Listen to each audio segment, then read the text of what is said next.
the year is 2009. This is roughly the height of Harry Potter and the Half-Blood Prince, I believe. And I am taking a family vacation from Brazil, my country of origin, with, my parents to the US. And I managed to get my hands on a Blu-ray version, like Harry Potter DVD. I'm so excited, I'm elated. I bring it back to Brazil thinking I'm gonna play it, it's gonna be great. I put it in and it does not work. DVDs have a little bit of a geotag. They do not work if they don't match the country code. This was my first frustration with technology being a limiting factor based on my geography. Since then, that frustration has fed itself into a curiosity about how people and places are driving innovation. For the last 2 years, I'm Beatrice, by the way. For the last 2 years, I have been at World Business Chicago thinking strategically about what drives Chicago forward and how do we improve our venture innovation ecosystem in here. Outside of my role at World Business, I've also had a chance to help build out Gen Z VCs here in Chicago with our yearly Gen Z VC Summit. And now through Chicago Blend, a deep dive of venture capital and what does it mean to be an investor in the Midwest. Common thread throughout all of these has been my immense gratitude and pride to have been raised in a line of thinking that really forces me to think about how do we leverage our strengths as a region and what does that mean for us and what it takes to drive innovation forward. That got me thinking about my country of origin, and I started thinking what happens if we take the lessons from the Midwest and we start applying them in different places. Now, when I start talking about venture, especially in Brazil, I get 2 responses from familiar investors, and I'm getting some smiles, so I know it's true. Sometimes people are like, tell me more, I'd love to learn. There are other times, however, that I get these, right? There's a lack of liquidity options, the market size is not correct. Yes, totally yes. Very valid, very real concerns that plague and challenge Latin America as a whole.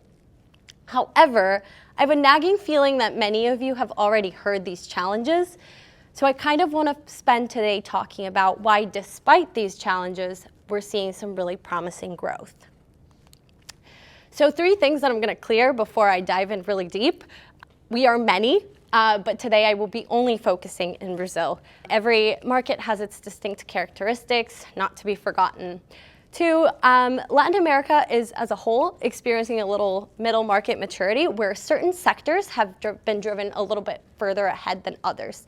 Those sectors being fintech and e-commerce. And 3rd, we're still building our flywheel. And I know that that's true for Chicago as well.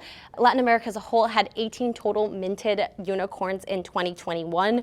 For reference, Chicago had around 12-ish that year.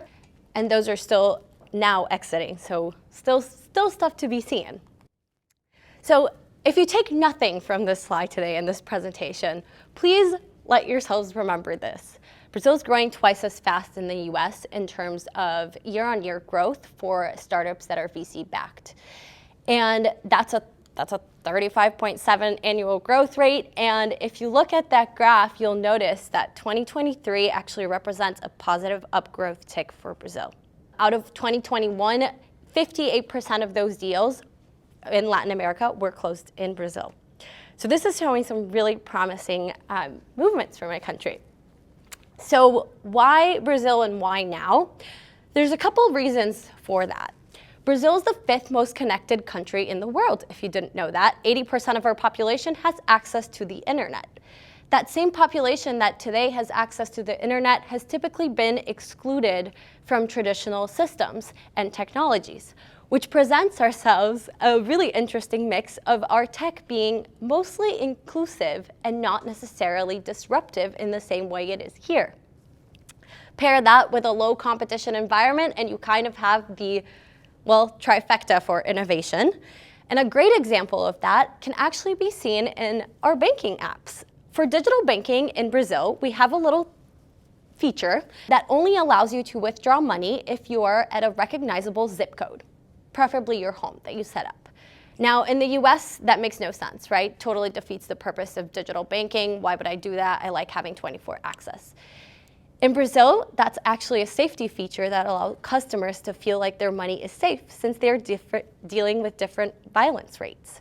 Why do I say this? Is the tech new? No, right? Like, we've known how to do that. The use case, however, completely different, totally new, and totally inclusive. And I'll pair that all with recent changes in legislation. Brazil has now recently set up a startup civil mark that allows startups to get benefits, and it has totally shaken up industries that have been immobile for years, right? And a great example of this is in fintech, particularly with the rise of neobanks. Likely the most famous startup that you've heard from Brazil is Nubank, and if you haven't, totally encourage you to look into it. But what neobanks have done for Brazil is that before the rise of like disruptive or inclusive technology, we had 58% of our population with a bank account. That number has grown to 86% of our population, and it includes a total of 75 million Brazilians with access to banking today because of those disruptions. Now, I know I've been talking at you for quite a few minutes, and I hope that I have given you a taste of what is out there and what's holding for you. But if you like where that came from, there's a lot more. My hope and my dream is that one day someone in this room is going to come up to me and say, I am ready to write a check to a Brazilian startup. I am not delusional. That day might not be today. And if that's the case, that's okay. My hope is that you'll at least find a starting place. So I've compiled a list of resources, both that I've used for this presentation, but also just recent news, some upcoming startups, and some upcoming VCs in São Paulo. And I hope that you'll take some time to read through it. If this topic interests you at all, please come find me. My name is Beatrice. Thank you for having me.